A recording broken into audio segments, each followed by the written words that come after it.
안녕하세요. 예민수의 경제 토크 시작합니다. 오늘은 기업공시연구소 변영인 대표님 모셨습니다. 반도체 이야기부터 하겠습니다. 어서 오십시오. 네, 반갑습니다. 대단합니다. 와, 정말 삼성전자 20만 원, 하이닉스 100만 원 언제 가나 싶었는데 터치를 했고요.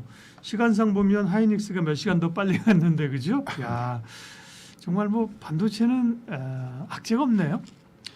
네, 일단 뭐 매달 재차 좀 반도체 섹터에서 좀 언급을 했는데 이렇게까지 빠르게 주가가 그러게요. 조금 상승을 할 것인가 좀 예측보다 그리고 좀 리스크 요인이 많았음에도 불구하고 과거와는 뭐 전혀 다른 좀 수급 양상이 좀 이어지고 있잖아요. 리스크라고 하는 건 이제 뭐 대외 여건 이런 거 말씀하시는 그렇죠. 거겠죠. 뭐 관세도 그렇죠? 그렇고. 네, 그러니까요. 네네. 네. 그래서 일단 뭐 설 연휴 이후에 일단 흐름들을 보면 일단 설 연휴 이전까지만 하더라도 다소 조금은 소강 상태를 좀 맞아요. 보였다. 예. 이제 뭐 크게 오르지도 않고 크게 빠지지도 않은 그런 모습을 보였는데 일단 설 연휴를 기점으로 해서 굉장히 좀 강한 수급이 유입됐고요. 설 연휴 때 주식으로 돈 벌었다는 얘기를 이제 많이 듣고 나서 주식 살 결심을 한 것 같습니다. 네, 그렇죠. 네. 그래서 이제 52주 고가가 매일매일 경신이 좀 됐는데 오늘 뭐 사상 처음으로 삼성전자가 20만 전자 네. 그리고 SK하이닉스도 100만 닉스를 좀 안착을 했기 때문에 이 기조가 뭐 쉽게 좀 꺾이진 않을 것 같다라는 생각이 좀 듭니다. 일단 뭐 외인의 차익 매물 규모를 보면 삼성전자가 2월 기준으로 해서 보면 외국인이 8조 5천억 정도를 좀 매도를 했습니다. SK하이닉스가 4조 7천억. 전체적으로 코스피가 2월 안에서 외인의 매도세가 좀 많이 나왔는데 이 매도세가 사실상 뭐 반도체 빅2에 좀 더 집중이 된 그런 모습이었다고 보고 있고 공교롭게도 이 기간이 해당되는 수급들을 상당히 좀 많이 매수를 좀 해줌으로써 일단 주가 상승을 좀 주도하는 가장 큰 배경이 좀 되지 않았나라고 판단되고 있고요.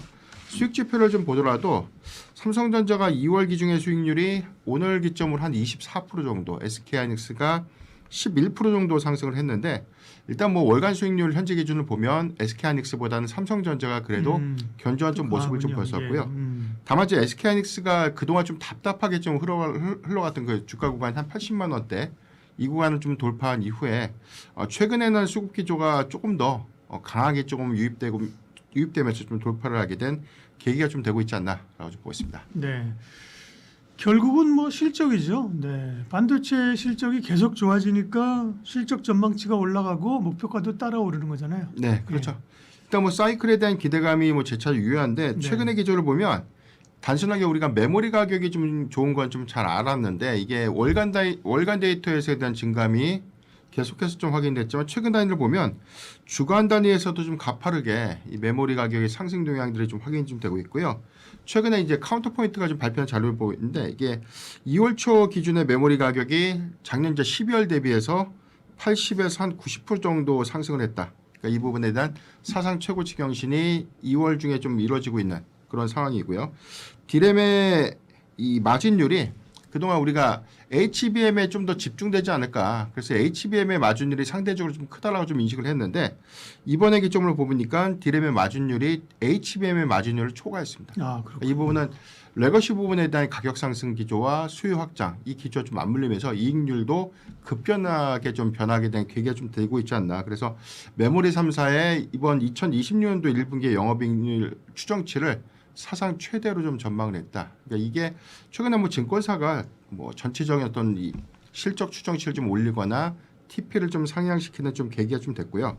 디램 가격의 상승 탄력도에 너무 지금 집중되다 보니까 낸드 가격이 좀 소외된 것 아닌가라고 보고 있는데 낸드 가격도 1분기 기점으로 보면 한 90% 정도에 대한 가격 상승 효과가 좀 발생됐는데 과거 한 2024년도 감산 기조가 뭐 현재까지 좀 유지가 되고 있고 12월 기준에서는 전체 출하 대비해서 이 재고 소진은 한 90%인데 이게 1월과 2월 데이터 좀 넘어가는 구간에서 110%니까 쇼티지가 이제 나오는 구간이 되지 않을까. 그래서 한 1월 1분기 말 정도, 이제 2분기부터는 낸드 메모리의 경우에는 쇼티지가 좀 현실화가 좀 되지 않을까라고 좀 보고 있습니다. 네.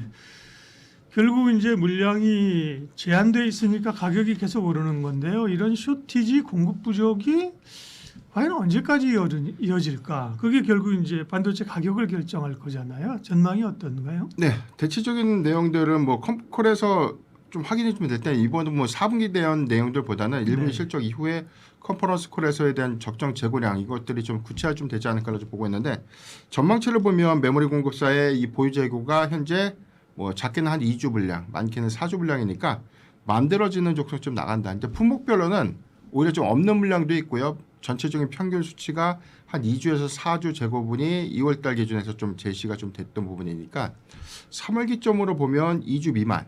그래서 이제 우리가 상반기의 쇼티지, 일부 품목의 생산 부족 사태들은 현실화가 좀 되지 않을까 이런 부분들이 좀 기대 요인들이 좀 될 수 있다고 보고 있고요. 여전히 AI 데이터 센터향 수요가 좀 지속되고 있는데 메모리의 어떤 이 공급 부족 사태 이 부분에 대한 수치는 2분기 실적 데이터에서 좀 더 명확하지 않을까. 그러니까 추정치를 보면 1분기 대비해서 뭐 가격 상승 기조가 2분기에서도 한 20에서 많게는 40% 정도까지 좀 상승할 것이라는 전망들이 좀 나오고 있기 때문에 이런 업데이트 수치는 현재 뭐 이 메모리 가격의 현선물 가격 동향 추이와 좀 맞물리면서 오히려 좀 더 상향 유지가 좀 될 수 있겠다라고 보고 있습니다. 그야말로 뭐 반도체 업체는 뭐 쾌재를 부르고 있는 상황입니다. 그런데 말입니다. 네, 어쨌든 지금은 뭐 더할 나위 없이 좋은 상황인데 수요는 느는데 공급은 타이트하게 가격을 막 올리는 상황인데 이런 슈퍼 사이클이 과연 언제까지 가느냐? 네. 계속 갈 수는 없잖아요. 뭐 5년, 10년, 20년, 50년 갈 수는 없잖아요. 그죠? 특별히 반도체 산업이 사이클을 타는 산업이기 때문에 네. 시크리컬이라고 하죠. 네. 지금의 이 슈퍼 사이클에 대한 생각들은 어떻습니까? 일단 우리가 2024년도 증권사 리포트 복기를 좀 해보면 네. 당시에도 상반기 기준에서 이 메모리 쇼티지에 관련된 내용들이 분명 언급이 됐습니다. 다만 우리가 2024년도 8월 기점으로 봐서 반도체 겨울론이 갑자기 좀 부상이 됐고 실질적으로 좀 단기적인 어떤 재고가 좀 증가됐던 요인들 이 부분이 사실 2025년도 한 1분기까지 상당한 좀 영향으로 좀 작용했기 때문에 이 부분이 정말 좋은 건 알겠는데 최근의 상황들이 정말 좋은 건 알겠는데 과연 지속성을 좀 얼마나 좀 볼 것인가 이게 약간의 지금 의구심이 있는 것이죠. 2024년도에 학습 효과 좀 어느 정도 있다 보니까 전망치를 좀 보면 통상 이제 과거의 사이클 기준에서 보면 한 2년 주기로 이 다운 업을 좀 계속해서 좀 반복을 했는데 그래요? 상승할 때가 한 2년밖에 안 돼요. 네네. 네, 그래서 그렇게 이제 길지 않네요. 최장 네. 기간에서 한 3년, 예. 2에서 3년 주기인데 최근 한 5년 내 주기를 보니까 다운 사이클 기조가 한 2년 정도. 그래서 2년을 턴해서 다시금 이제 업 사이클로 좀 전환됐던 수치가 좀 있었는데 이 부분을 대입해 보면 2027년도 하반기 또는 이제 3년 주기로 보면 2028년도 상반기까지에 대한 업사이클은 좀 유지되지 않을까라고 보고 있고, 근데 이제 AI의 어떤 수요 기조가 이제 단순히 좀 꺾이는 구조가 아니라 오히려 전체적인 시장은 HBM 고사양 반도체에 좀 집중되다 보니까 고사양 디램의 수요가 좀 증가됐는데 최근에 이 부분이 레거시 부분에 대한 부족 사태까지 이어지고 그 뭐 전방 수요, 세트 수요까지 다 맞물리면서 전체적인 어떤 확장 기조를 좀 보이고 있기 때문에 이 사이클 기조가 향후 3년간은 조금 더 유지되지 않을까라는 전망들 좀 나오고 있지만 보수적으로 봤을 때는 한 2028년도 상반기까지는 그래도 사이클 기조, 슈퍼 사이클 기조가 좀 유지되지 않을까라고 좀 판단되고 있습니다. 네. 그러게요. 근데 이제 뭐 다들 미리 나오고 싶은 거죠. 네. 지금 2025년 작년에 하반기부터라고 하면 2년 잡으면 2027년 말까지 말씀하신 것처럼 조금 더 연장하면 28년 상반기까지인데 28년은 잘 모르겠고 네. 일단은 27년 8년 얘기하는 거는 26년은 올해는 세이프하지 않겠냐 이렇게 많이 보는 것 같아요. 네, 그렇죠. 네. 올해는 뭐 충분히 추정치에 대한 상향이기 때문에 일단 가격 상승 기조가 좀 꺾이는 그런 부분이 아니라면 현선물 가격이 더 올라가지 않더라도 현재 구간만 잘 유지만 해준다고 하더라도 명확하게는 우리가 영업이익 추정치에 대한 증권사 전망치가 좀 부합하는 수준으로 좀 이루어질 수 있는 가능성이 높겠다. 이렇게 좀 보겠습니다. 투자 전략을 어떻게 해야 되는지 얘기하겠습니다.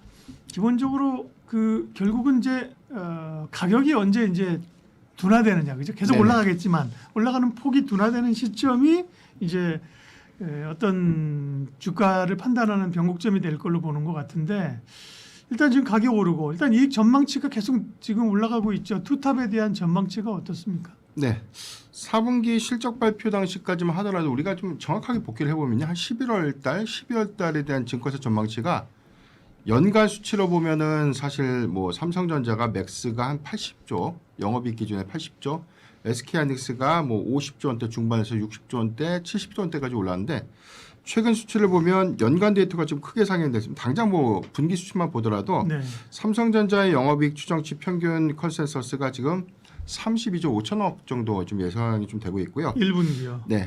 이게 2025년도 1분기와 좀 대입을 해보면 네. 한 4배 이상, 5배 이상 정도 증가된 수치입니다. 그때 그러니까 6조 6천억 나왔군요. 그렇죠. 네.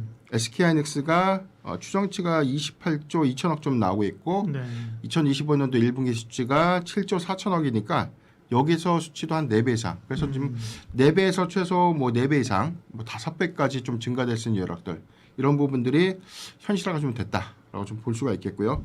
연간 영업이익 추정치가 지금 더 높아졌는데 삼성전자 평균으로 따져도 167조의 영업이익이 좀 제시가 됐습니다. SK하이닉스가 143조를 좀 제시했는데 이게 평균 수치라는 겁니다. 네. 상당 기준에서 보면 일단 영업이익 추정치가 삼성전자가 한 175조까지 상단 제시가 됐고 SK하이닉스의 경우에는 160조까지 상단 제시가 됐는데 2027년도에 대한 전망치가 삼성전자가 지금 184조 4천억 그리고 SK하이닉스가 158조 정도에 대한 평균 영업이익 컨센이 좀 제시되어 있다는 점에서는 이게 뭐 월간 단위에서도 재차 좀 높아지는 그런 가장 네. 배경이 사실 뭐 메모리 가격이 어떤 상승 연동과 맞물리면서 어떤 가치의 평가가 좀 재산정되면서 좀 올라가고 있는 것이 아닌가라고 좀 보고 있습니다.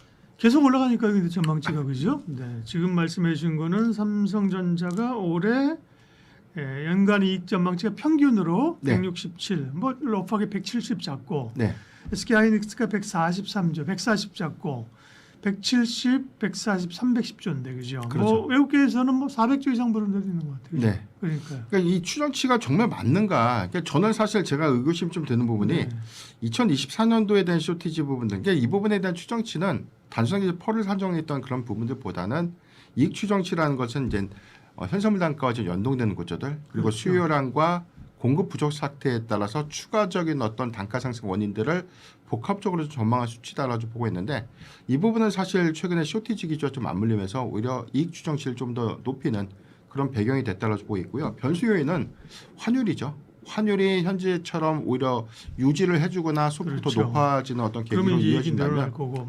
예, 이제 이런 부분에 대한 변수 요인이 있는데 환율이 더 하향한다고 하더라도 이익 추정치의 변화는 저는 제한적이다. 이제 그렇게 네. 좀 보고 있습니다. 그러면 지금 이제 목표가는 이익은 계속 늘어나는 게 지금 눈에 보이고 말씀하셨는데 목표가는 어때요? 지금? TP가 최근 기준에서 오늘 뭐 20만 전자, 뭐 100만 닉스를 좀 돌파를 했는데 네.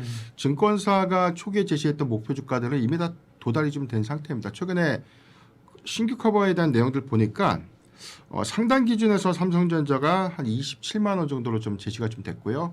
SK하이닉스가 이제 150만 원 정도인데 아마 이제 오늘 주가의 흐름들을 보고 증거사 리포트의 업데이트 효과가 좀 나오면 삼성전자 한 30만 원 이상 정도 좀 제시가 되지 않을까. SK하이닉스도 한 170만 원까지 TP가 좀 상향될 수 있는 룸은 충분하지 않을까라고 보고 있기 때문에 일단 최근에 주가 상승 기조, 뭐 수급 기조 좀 맞물리면서 이 부분에 대한 어떤 TP 부분들은 조금 더 상향될 수 있는 어떤 가능성은 주목해봐야 되지 않을까라고 좀 판단드리겠습니다. 사실은 뭐 국내 반도체 업체만 좋은 게 아니라 글로벌 반도체 회사들이 지금 다 좋은 거죠, 그죠? 네, 함께 올라가고 있는 흐름들인데요. 네. 그러면 지금 이렇게 이익이 올라가는 것들을 목표가를 산정했는데 개인 투자자들 입장에서는 어떻게 이거를 좀 바라보고 나름의 잣대를 가져야 됩니까? 혹은 우리 대표님은 이 삼전 하이닉스 지금 얘기한 건 시장에서 제시되는 가격이고 네. 그렇다고 하면 지금으로서는 뭐 계속 자고 나면 올라가니까 그죠? 지금 그냥 그냥 몸을 맡기고 가는 방법입니까? 네. 사실 예측 지표가 좀 애매한 게 한 네. 번도 지금 가보지 않는 주가를 좀 가보고 있는 그렇죠. 과정이죠. 왜냐하면 상방에 대한 매물 부담이 없는 상태고요. 일단 뭐 고점에 고점을 좀 더하고 있는 상태이기 때문에 이 기조가 단순하게 수급의 논리로만 의해서 좀 상승을 한 것인가 그렇게 보지는 않고 업황에 대한 기대감들 그래서 우리가 이익 추정치를 과거에는 미국 증시에 대한 밸류 평가에 대한 갭이 워낙 좀 크다 보니까 최근에 삼성전자와 SK하이닉스에 대한 이 산정 기준을 뭐 마이크론과 좀 대비해봤을 때 그러니까 퍼 산정 방식으로 보면 단순하게 SK하이닉스가 마이크론이 한 10배 정도 SK하이닉스가 뭐 오늘 주가 최근 어떤 주가 기조를 제외하면 6배에서 한 7배 정도입니다. 아직까지 뭐 3배 정도에 대한 갭 차이가 좀 남아있기 때문에 여러 관점에서 PR 얘기하시는 거죠? 그렇죠. 이제 부가를 좀 대입을 좀 하다 보면 추정이 되는 것은 맞다. 이렇게 좀 보는 게 명확할 것 같고요. 쇼티지 관련된 우려감들을 조금 더 주목해 볼 필요가 있을 것 같은데 그러니까 이 부분이 정말 없어서 생산이 안 되는 수준까지 좀 이어질 것인가. 그러니까 이 부분에 대해 이 부분이 정말 좀 현실화가 좀 된다면 단기가 아니라 장기 사이클에 대한 기대감을 좀 가져갈 수 있는 부분이죠. 근데 최근에 이 퀄컴이 실적 발표에서 이 보수적인 가이던스를 좀 제시를 했는데 여기서 좀 내용 뭐 예상됐던 내용들을 보면 일단 전체적인 어떤 뭐 수요에 대한 어떤 영향 이런 부분들이 아니라 메모리 수급에 관련된 이유로 해서 메모리 수급이 100% 원인으로 해서 가이던스를 좀 보수적으로 좀 제시했다는 점. 그러니까 이 부분은 주요 고객사들이 메모리 수급에 대한 어떤 의문이 좀 제기가 좀 됐다는 부분이죠. 그래서 이 부분이 현실화가 좀 됐다는 것들은 오히려 메모리 기업들의 상당한 좀 수혜로 좀 이어질 수 있겠고 이 부분은 매 분기별 이익 추정치가 좀 바뀔 수 있는 계기. 그래서 아까 우리가 보수적으로 삼성전자 170조, 뭐 하이닉스 150조라고 했을 때 1분기 추정 뭐 이익률을 뭐 지금 한 30조 원대 초중반으로 좀 예상을 해보면 2분기부터는 뭐 40조에서 40조 원대 중반까지 좀 올라가야지 예상되는 수치대로 좀 갈 수 있는 방향이거든요. 이런 것들을 좀 우리가 주목해 보면 여전히 확연한 이익 구조에 따라서 주가의 어떤 상승 여력들을 좀 더 부여할 수 있겠다라고 좀 보고 있습니다. 네. 근데 메모리 가격이 그렇게 오르다 보니까 사실은 전방 수요 업체들이 뭐 스마트폰이나 노트북이나 다들 어려워하고 있다는 거잖아요. 네. 그런 게 좀 부메랑에 대해서 돌아올 것도 생각을 해둬야 되지 않을까요? 일단 리스크 요인들 그러니까 시장이 워낙 좋다 보니까 네. 사실 뭐 슈퍼 사이클에 대한 기대감 워낙 뭐 삼성전자, SK하이닉스는 뭐 악재가 없는 것처럼 그리고 악재를 좀 이기고 주가가 좀 가고 있기 때문에 일단 리스크 요인들에 대해서 굳이 좀 점검을 좀 해보면 AI 관련된 투자 기조를 과연 잘 끌고 갈 수 있을까? 그러니까 지금 나오고 있는 이 월가의 어떤 의문점들 중에 하나가 AI의 병목 이슈죠. 이 부분이 기술적인 어떤 구현 이슈냐 아니면 뭐 전력 인프라에 대한 어떤 부족으로 인한 물리적인 어떤 여건으로 인한 병목이냐 이 부분인데 한 가지 화두가 됐던 부분이 메모리 가격이 굉장히 좀 크게 상승하다 보니까 메모리 가격 상승으로 인한 병목 현상이 좀 일어날 수 있다. 이 부분은 고객사들이 오히려 일단 수익 지표가 좀 악화될 수 있는 요인들. 그렇다면 이제 이 제품에 대한 어떤 연동 효과가 좀 크다는 관점에서는 세트 수요가 소폭 좀 위축되거나 일단 전체적인 어떤 이 생산 구조가 좀 바뀔 수 있는 그런 부분들이 우리 메모리 가격의 어떤 이 하락을 좀 부추길 수 있는 어떤 계기가 될 수도 있다라고 좀 경고를 좀 하고 있는데 이 기조가 좀 단기간에 좀 이루어지지는 않을 것으로 좀 저는 보고 있습니다. 이게 전방적인 어떤 수요가 현재 수치상으로 좀 감소되고 있는 부분들이 아니라 여전히 부족한 메모리를 받아서 생산하는 구조이기 때문에 수요가 크게 둔화되지 않는 기조가 아니라면 당분간 이런 가격 상승 기조와 좀 맞게 메모리 사이클에 대한 어떤 방향성 기조는 당분간 좀 이어질 수 있다라고 좀 판단하고 있습니다. 네, 뭐 세상 일이 이렇게 다 좋을 수만은 없죠. 주식 투자는 뭐 더더욱 그런데 그럼에도 불구하고 지금은 뭐 몸을 따라가야지 악재를 생각해서 주식을 비워놨다가는 이제 그야말로 더 왕따 당할 가능성이 높은 그런 장이죠. 그럼 반도체는 탑픽은 뭡니까? 네. 여전히 제가 삼성전자를 너무 강조하다 보니까 삼성전자 이번에도 좀 강조를 좀 드릴 텐데 네. 왜냐하면 여러 관점에서 봐야 될 것 같아요. SK하이닉스가 제 기억에 9만 원대 초반 10만 원대 주가를 좀 대비해 보면 뭐 100만 원까지 해서 정확하게 이제 10배 가량 이제 상승을 했습니다. SK하이닉스가 10만 원대가 있었다고요? 그렇죠. 기억이 안 나네. 근데 이 기조가 당시에 AI 관련된 HBM 반도체에 관련된 초도 납품과 함께 12만 원대 돌파했고 그래서 20만 원대 가볍게 안착하면서 여기까지 왔는데 삼성전자에 대한 기억을 보면 뭐 2024년도의 저점 기준에서 49,900원. 맞아요. 그러니까 이 기준에서 봤을 때 예. 삼성전자가 과연 크게 좀 오른 것인가 음. 이런 생각이 좀 있고요. 두 번째는 HBM에 관련된 기술 기대감들이 하이닉스의 주가를 좀 이끌었다면 삼성전자는 현재 좀 반영되고 있는 구간이 아닌가. 그래서 이제 HBM4 기술을 바탕으로 해서 일단 이 기존의 SK하이닉스의 강점을 갖고 있는 시장 점유와 좀 차별화 요소가 좀 주목해볼 필요가 있을 것 같은데 선제적으로 좀 진입했던 그런 부분들을 좀 긍정적이다라고 볼 수 있겠고 일단 HBM4부터는 단순하게 이 메모리만 좀 공급하는 것이 아니라 베이스 로직과의 좀 결합된 파운드리 부분에 대한 성과와 기술 결합 형태가 오히려 SK하이닉스의 방식과는 좀 더 차별화를 이룬다는 관점에서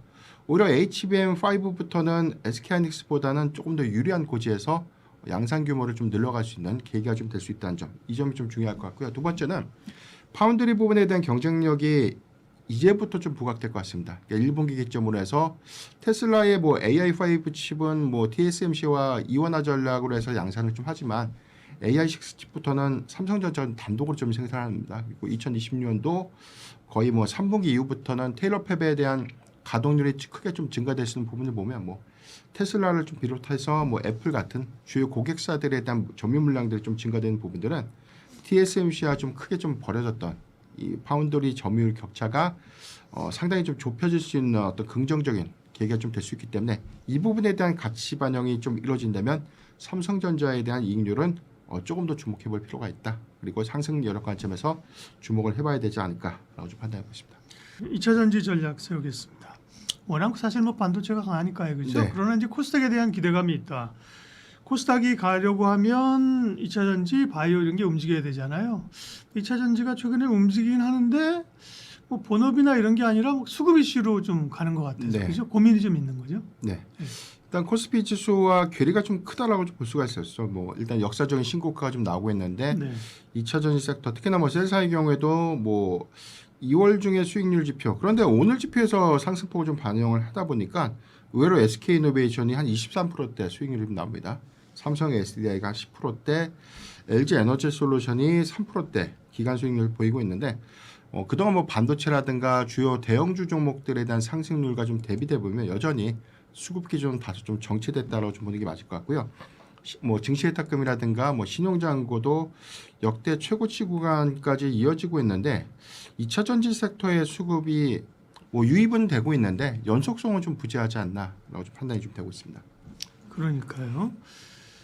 뭐 최근에는 뭐 물론 이제 로봇 모멘텀으로 이제 가는 건데요.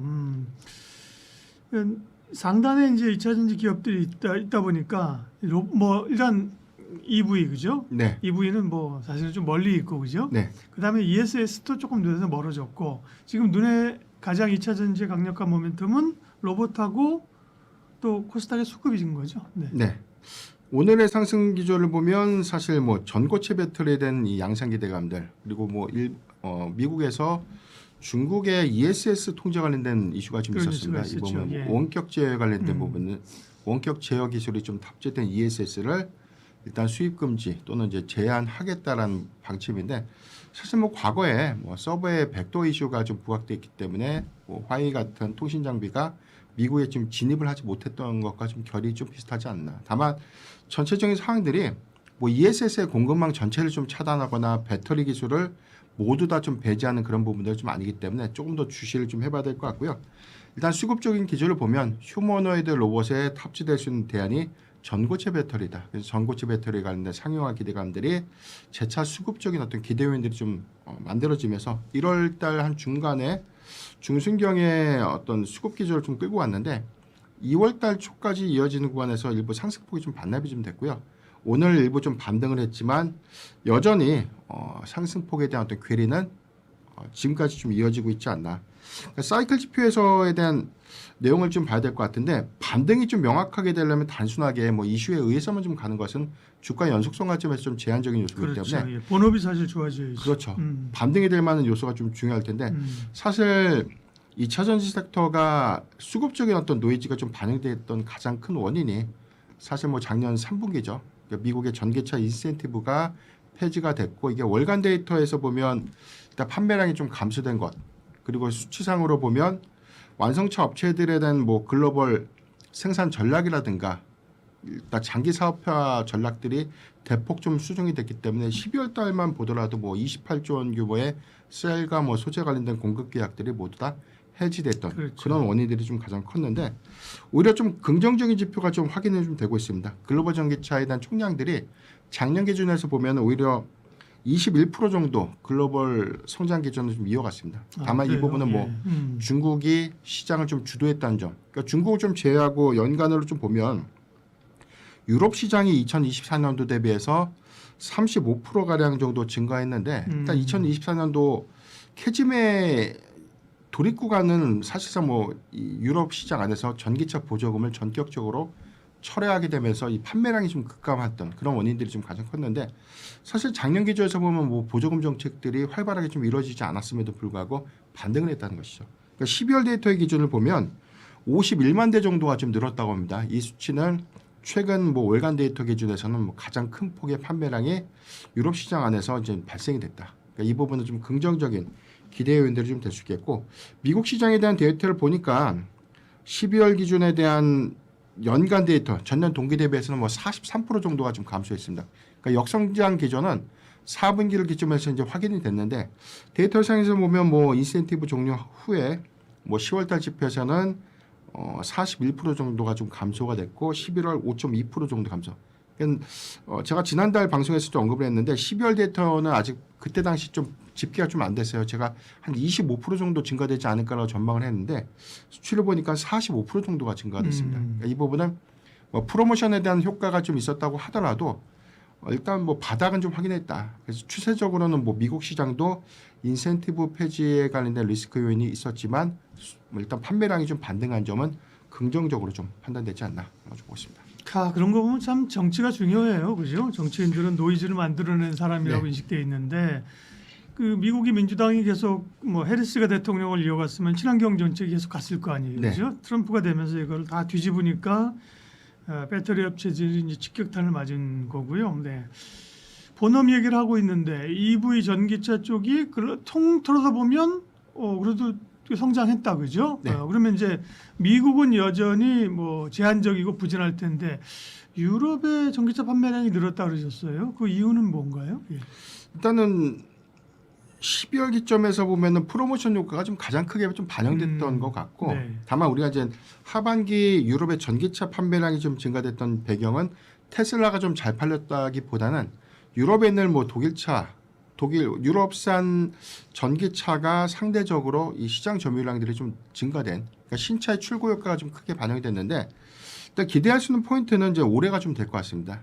일단 1월 달만 하더라도 독일이 전기차 보조금을 이제 처음으로 좀 부활했어요. 2년 만에 좀 부활을 했는데 1월부터 좀 적용됐던 데이터, 아직 정확한 판매량 집계는 좀 되고 있지는 않지만 12월 달 판매량보다는 그래도 좀 증가했을 것이다라는 전망들, 이 부분이 지금 나오고 있고요.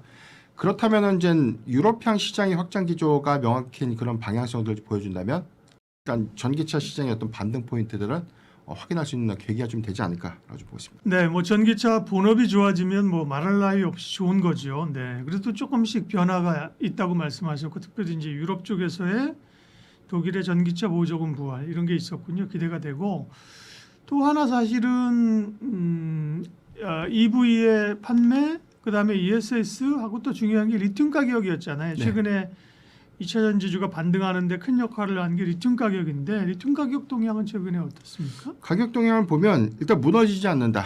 2월 최고가 기준이 160위안, 키로당 160위안을 좀 돌파했는데, 일단 제가 지난달 기준에서 봤을 때는 뭐 120위안 초반, 그래서 이제 많이 올라갔던 구간이 145위안에서 한 150위안까지 올라갔는데, 이 가격선은 현재 좀 유지를 하고 있습니다. 평균적으로 한 140위안 선을 유지하고 있기 때문에 일단 뭐 하방에 대한 지지는 어느 정도 우리가 확인했다.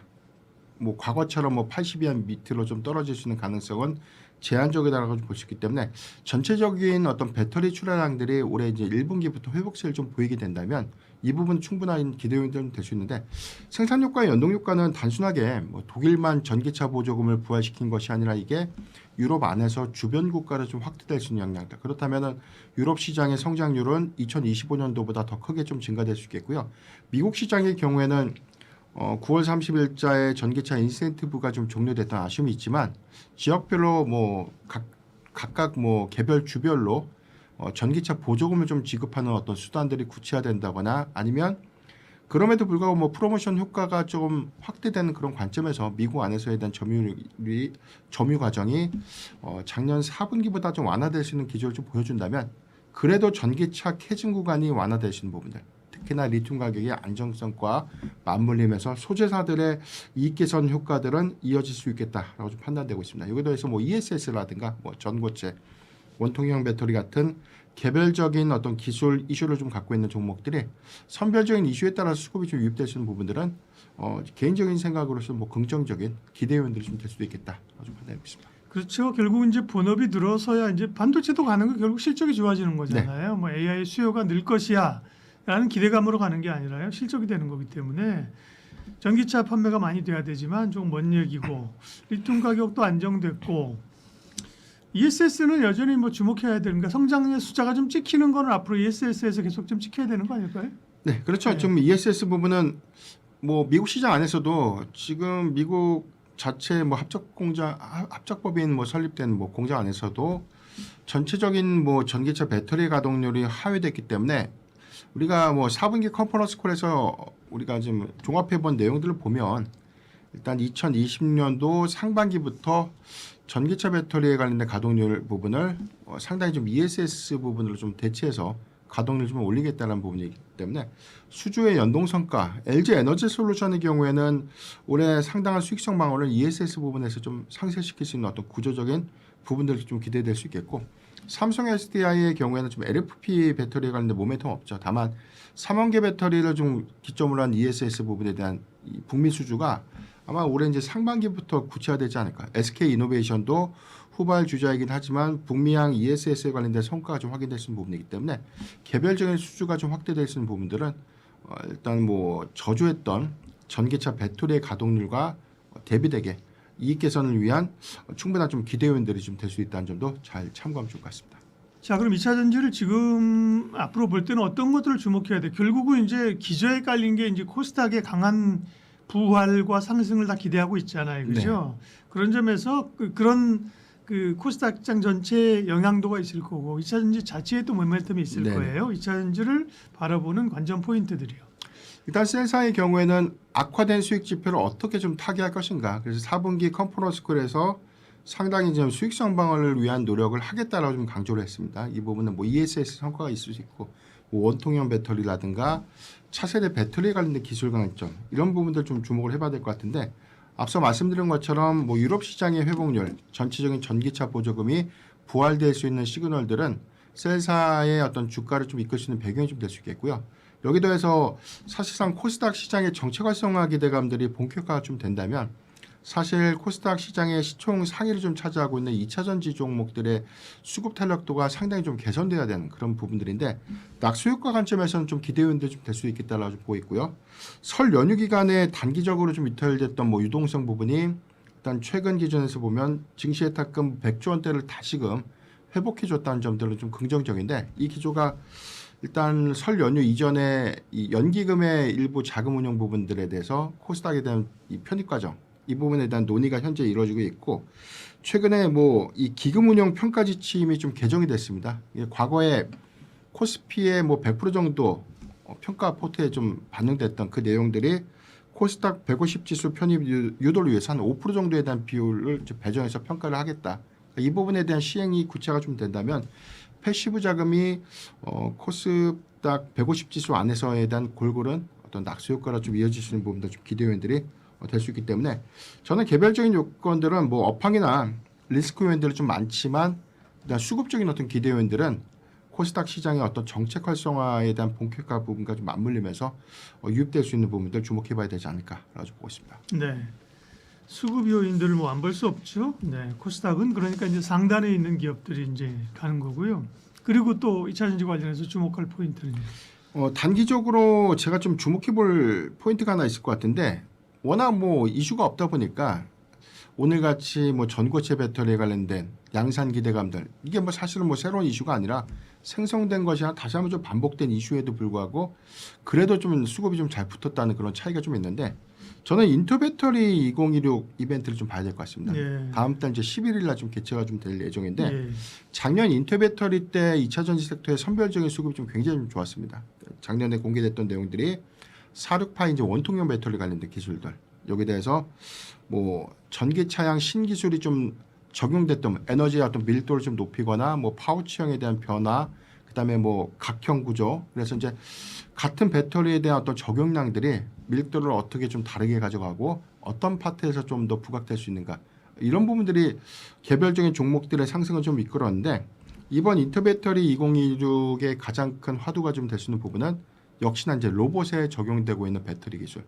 그러니까 지난 삼성 SDI가 사실 뭐 현대차와 현재 뭐 아틀라스의 탑재를 위해서 전고체 배터리 기술을 좀 적용한 로봇용 배터리를 좀 이번 인터배터리 2016에서 좀 공개하겠다라고 언급했는데 이 부분이 좀 부각이 된다면 전고체 기술에 관련된 부분들, 특히나 뭐 고체 전해질을 형성하고 있는 뭐 소재 종목들에 대한 기대 요인들이 좀 될 수 있고, 두 번째는 LG에너지 솔루션이 테슬라 지금 옵티머스 로봇의 4680 배터리에 대한 초도 배터리 지금 현재 공급 중에 있습니다. 그러니까 이 부분을 네. 대량 양산으로 좀 가져갔을 때 3원계 배터리도 가능성을 좀 보여줄 것인가? 이건 전고체는 아니잖아요. 네. 3원계죠. 예. 네. 그래서 지금 시장에서는 워낙 뭐 전고체 배터리가 대안이다라고 좀 확정을 좀 하고 있는데 이 움직임은 아닌 것 같습니다. 왜냐하면 3원계 배터리가 오히려 에너지 밀도 관점에서 오히려 가격의 효용성 관점에서 더 매력도가 있다. 전기차의 위험성은 있지만 로봇은 좀 다르다는 어떤 내용들이 있기 때문에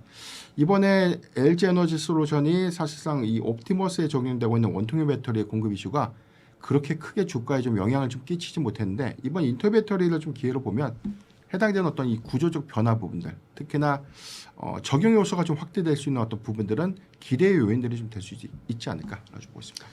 사실은 로봇 모멘텀이 강력하게 불지 않았다고 하면 전고체 얘기를 한다고 해도 시장이 좀 시들할 거예요, 그죠? 아니 지금 뭐 배터리가 없어서 뭐 신제품이 없어서 못 파냐, 그죠? 네. 수요가 없어서 못 파는 거지 이렇게 있었는데 결국은 이제 로봇 이야기가 나오면서 전고체들이 주목을 받은 거고요. 이번에 이제 인터 배터리 2016에서도 말씀하신 것처럼 로봇이 돌아다니고 그죠? 네. 전고체가 확실하게 더 이슈가 되겠네요. 그러면 결국은 뭐 단기적으로는 전고체 관련주를 봐야 되는 것이 아닌가 싶기도 한데요. 네, 타픽 얘기해 주십시오. 일단 셀사 기준에서 보면은 삼성 SDI가 수급적으로 좀 더 탄력 있게 움직여지지 않을까라고 보고 있는데, 일단 뭐 현대차 자율주행 로봇에 적용되고 있는 모베드라고 불리는 로봇의 플랫폼이죠. 네네. 이게 뭐 코엑스에서 24일니까 오늘부터 이제 이게 공개됐습니다. 여기서 이제 삼성 SDI 배터리에 좀 탑재된 이슈가 좀 있는데 이 부분이 인터 배터리 2016에서도 탑재될 수 있겠고 휴머노이드형 로봇에는 어떻게 좀 적용될 수 있을까 이런 기대감들이 유효하기 때문에 같은 섹터 안에서는 셀사 중에서 삼성 SDI가 좀 더 주목받지 않을까라고 좀 판단되고 있는데 뭐 2027년도 이 전고체 배터리에 대한 이 파일럿 양산이 아니라 이제 본격적인 양산. 그러니까 전체 파일을 보면 대규모 양산까지는 아니더라도 하반기에 일부 전기차에 적용될 수 있는 수준의 전고체 배터리의 양산이 구체화됐다는 부분들은 기술적인 어떤 기대감을 좀 키울 수 있는 부분이기 때문에 이 부분을 주목을 해봐야 될 것 같고요. 소재사도 좀 봐야 될 것 같은데 뭐 워낙 전고체 배터리가 체감상 아직은 뭐 대량 양산 체제를 좀 구현한 것이 아니기 때문에 일단 뭐 실질적인 어떤 수혜주가 뭐가 될 것인가 이런 의문들이 좀 많지만 여전히 좀 봐야 될 핵심 소재는 고체 전해질을 좀 생성하고 있는 황화 리튬 관련주를 좀 봐야 될 것 같습니다. 이런 관점에서 저는 이수 스페셜티 케미칼을 좀 보고 있는데 일단 모회사가 이수화학입니다. 황화 수소를 분리해서 이제 이 황화 리튬을 좀 추출하는 기술인데 이게 이중 분리라고 해서 대량 양산을 좀 가져갈 수 있는 핵심 기술인데 이 부분이 유일한 기업이 유일하게 뭐 이수 스페셜티 케미칼이 아닌가라고 좀 보이고 지금 현재는 일부 소규모 양산에 대한 테스트가 좀 이어지고 있지만 2027년도 하반기 기점에서는 초도 물량에 대한 어떤 대규모 양산, 상업화 양산을 좀 준비하는 과정에서는 가장 빠르게 소재사 안에서는 뭐 부각받을 수 있기 때문에 단순한 어떤 밈에 의해서 좀 움직이는 어떤 주식의 어떤 효과들보다는 중장기 관점의 향후의 캐파를 만들어내면서 어떤 공급에 관련된 이슈를 좀 부각시킬 수 있는 종목이 좀 되지 않을까라고 보고 있습니다. 전고체도 그동안까지의 고민들은 특별히 소재업체 같은 경우 뭐 느닷없이 올랐다가 또 뭐 1, 2주 지나면 2, 3주 지나면 제자리가 있고 이런 그 패턴이 많았거든요. 네. 그런 고민이 있는 건데 말씀하신 것처럼 본격적으로 이제 양산이 시작된다면 그죠? 패러다임이 좀 달라지겠네요. 그죠? 뭐 이수 스페셜티도 지속적으로 일단 뭐 소재를 납품하고 그죠? 네. 그런 변화들이 이제 이전에하고는 조금 다른 변화들이 이번에 좀 오는 것 같긴 하네요. 네. 시점이 이제 가까워지고 있다라고 봐야 되는데 저도 개인적으로는 이수 스페셜티 케미칼이 한 2년 전까지만 하더라도 이게 황화리튬 체감이 좀 안 되는데 네.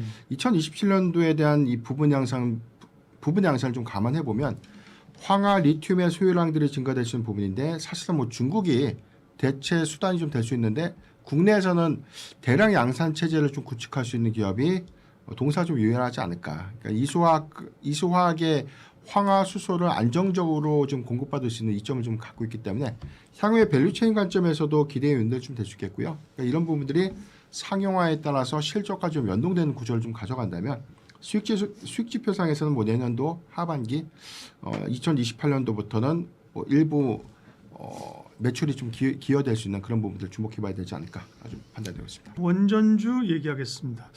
원전도 기대감이 있죠, 그죠? 미국하고의 협업, 또 국내에서의 또 원전 계획대로 짓는 것 이런 게 이제 기대감이 있습니다. 주가도 제법 올랐는데요. 최근에 이슈는 미국 대법원이 트럼프 관세를 상호 관세를 이제 위법이라고 판단했잖아요. 이런 네. 것들이 이제 원전주에는 어떤 걸 있는 거예요? 네.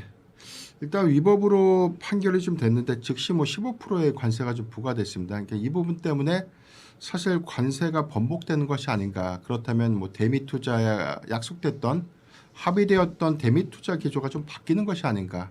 그런 부분들이 좀 예상이 좀 됐는데 사실 뭐 제한적인 게 맞을 것 같아요. 뭐 무역법 122조 뭐 대통령 권한으로 좀 관세를 좀 부과를 했는데 물론 뭐 최장 150일까지만 부과될 수 있고 뭐 추가적인 연장은 의회 승인을 좀 받아야 되는 이슈가 있는데 일단 뭐 미국 안에서는 뭐 다각도로 여러 가지 법을 적용해서 뭐 대체 관세를 좀 부과할 수 있는 여력들이 좀 많다는 점에서 보면 일단 합의되어 있던 대미 투자를 번복하기는 좀 제한적이지 않을까. 그렇다면 우리가 좀 집중해야 될 포인트가 사실 뭐 최근에 일본이 대미 투자 1호 프로젝트를 좀 구체화했지 않습니까? 그렇죠. 이제 예. 이런 내용을 보면 뭐 에너지라든가 뭐 광물에 관련된 채굴 그런 이슈들이 좀 부각이 됐기 때문에 현재 뭐 압박 수위가 굉장히 좀 높아진 상태에서 한국에 대한 어떤 이 대미 투자 요구 사항들이 조금 더 구체화가 좀 되지 않을까. 그래서 이제 빠르면 오늘 뭐 국회 본회의가 좀 시작이 됐기 때문에 뭐 대미 투자 특별법이 또 통과가 되고 여기에 대해서 현재 뭐 미국과 대미 투자 1호 프로젝트에 관련된 협상이 현재 좀 진행 중에 있다는 점들을 좀 감안해 보면 사실상 수혜가 좀 될 수 있는 섹터들은 뭐 조선이라든가 뭐 원전, 뭐 전력 인프라, 광물 뭐 이쪽으로 좀 분류가 좀 되고 있는 모습입니다. 다만 이제 최근에 언론을 통해서 좀 밝혀졌던 부분들이 지난 뭐 2월 초에 뭐 트럼프 대통령이 관세 25% 부과를 좀 하면서 그러니까 다시 원복하겠다 좀 겁박을 했죠. 이제 여기에 대해서 원전 부분에 대해서 투자 요청을 해달라. 그러니까 선제적인 어떤 투자를 요청했다는 부분 이런 부분들 좀 감안해 보면 이번에 이 대미 투자 뭐 1호 프로젝트는 사실상 이제 원전 부분을 먼저 선행해서 요구할 수 있는 가능성은 굉장히 좀 높아지지 않았나라고 보고 있습니다. 네. 그러게요. 이제 미국하고 뭐 트럼프의 상호 관세가 위법이라고 해서 우리가 뭐 안 내고 투자하기라고 한 거 적을 수가 없는 거죠, 그죠? 결국 가야 되는 상황인데 그 중에 이제 원전이 꽤 주목을 받습니다. 그러면 이제 우리가 실제로 이제 미국과의 원전 협력은 어떤 식으로 이루어지는 거예요? 일단 뭐 최근에 동향들을 보면 네. 뭐 APR 1400이라고 불리는 한국형 네. 노영 원전입니다. 예. 이 부분을 먼저 좀 제안을 할 것이다. 그러니까 산자부 장관이 미국 측에 좀 제안을 했다라고 좀 뭐 보도 형태로 해서 확인이 됐는데 그러니까 이 부분이 이제 미국에서 이제 어떻게 협상이 좀 될지 여부는 좀 주시를 좀 해봐야 되겠지만 가능성은 저는 개인적으로 좀 높다라고 좀 보고 있는 부분이 일단 웨스팅하우스의 현재 AP1000이라고 불리는 모델 기조는 대형 원전 한 기의 전체 뭐 1기가와트시 규모입니다. 뭐 1000 메가와트급이죠. 그러니까 여기서 뭐 국내 노영 원전의 경우에는 1.4 기가와트 뭐 400메가 정도에 대한 용량이 상대적으로 더 크고요.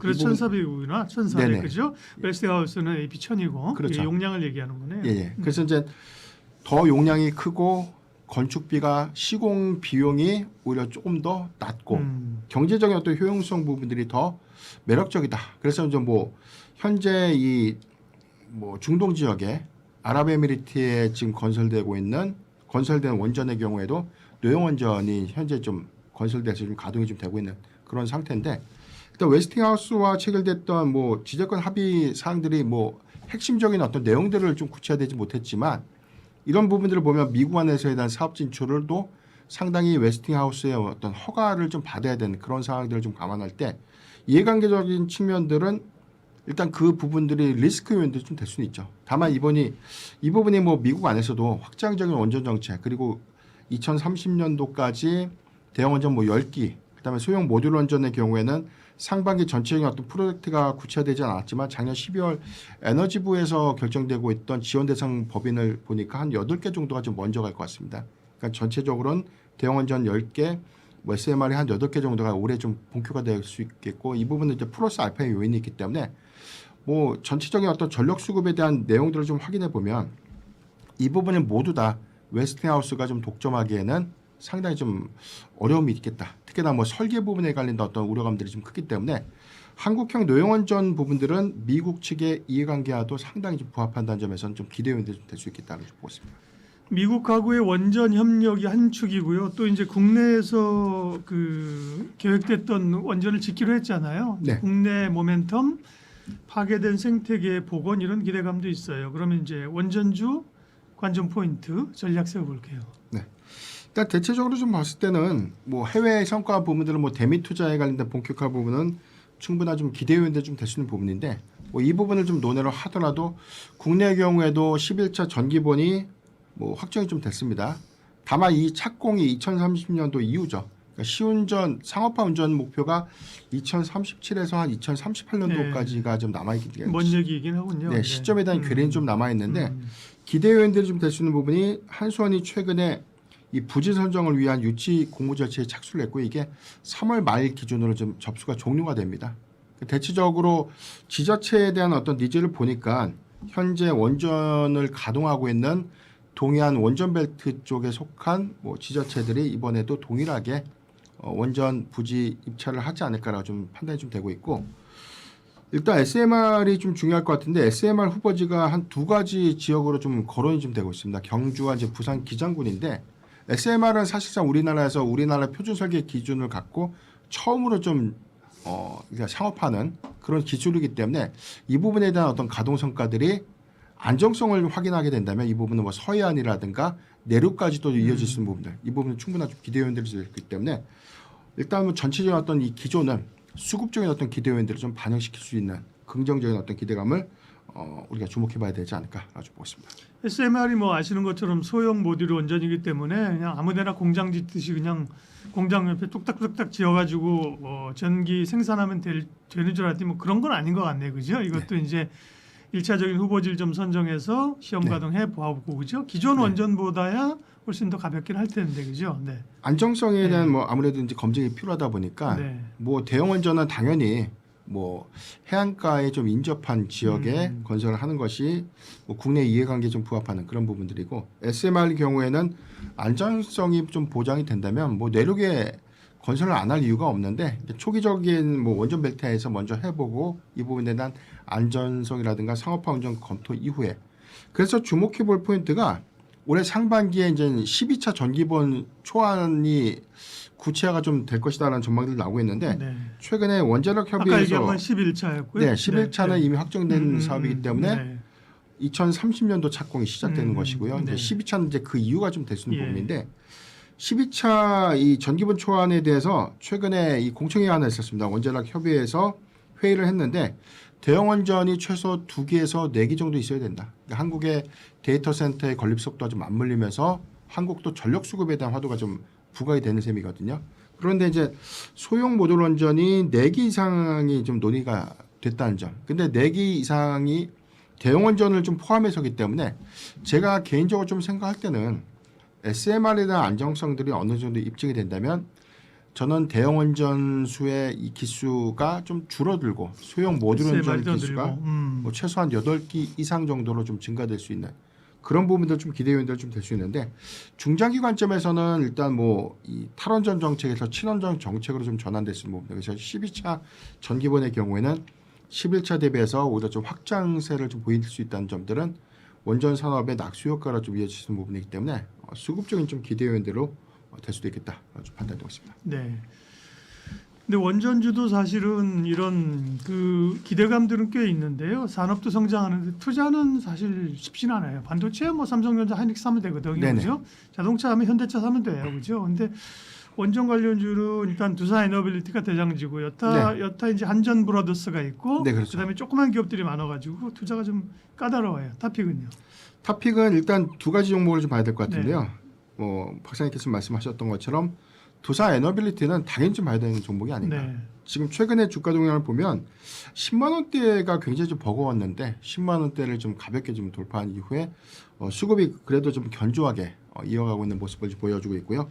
일단 전체 상황들 좀 고려해 보면 뭐 미국 시장에 대한 확장 가능성, 뭐 체코의 원전 건설에 관련된 초기 계약금들이 반영될 수 있는 부분들, 올해 2020년도에 일부 실적으로 좀 산입될 수 있는 요건들 주목을 해봐야 될 것 같은데, 일단 뭐 미국 시장을 좀 논의를 하더라도 아시아권의 신규 원전에 대한 도입 기대감들이 수주의 연동 성과로 좀 작용될 수 있겠고요. 웨스팅하우스의 어떤 수주 성과 유럽 지역에 한 5개 정도 수주가 있었습니다. 이 부분은 두산 에너빌리티의 주기기 공급과 좀 맞물리는 기대 요인들 좀 될 수 있기 때문에 향후 한 3년간 이상은 수주에 관련된 어떤 구체화된 내용들이 주가의 상승을 좀 이끌지 않을까라고 보고 있기 때문에 주목을 좀 해봐야 된다. 원전의 모멘텀을 좀 논의를 하더라도요. 일단 데이터 센터에 한 가스터빈에 대한 수주 잔고가 작년에 한 1조 원대 중반, 올해는 한 2조 원대 초에서 중반까지 좀 상향될 수 있는 부분들은 수주의 안정 성과를 좀 바탕으로 해서 이 기여를 크게 좀 반영시킬 수 있는 그런 기대 요인들 주목해봐야 되지 않을까. 두 번째는 함정기술을 봐야 될 것 같은데요. 네. 일단 미국의 노영원전을 좀 제한했다는 점, 만약에 미국에서 대미 투자 1호로 원전 산업에 대한 투자가 선제적으로 좀 이루어질 때, 특히나 노영원전에 대한 설계를 받아들인다면 가장 큰 수혜가 될 수 있는 종목은 저는 한전기술이라고 봅니다.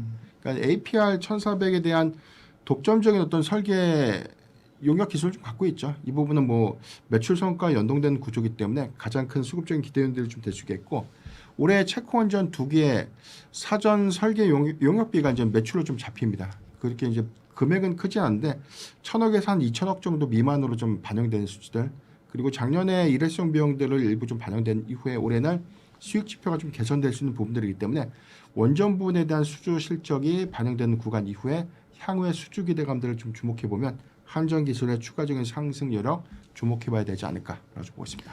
네, 원전주 가운데서는 두산 에너빌리티와 한전기술을 탑픽 종목으로 꼽으셨어요. 변영인 대표님 함께했습니다. 고맙습니다.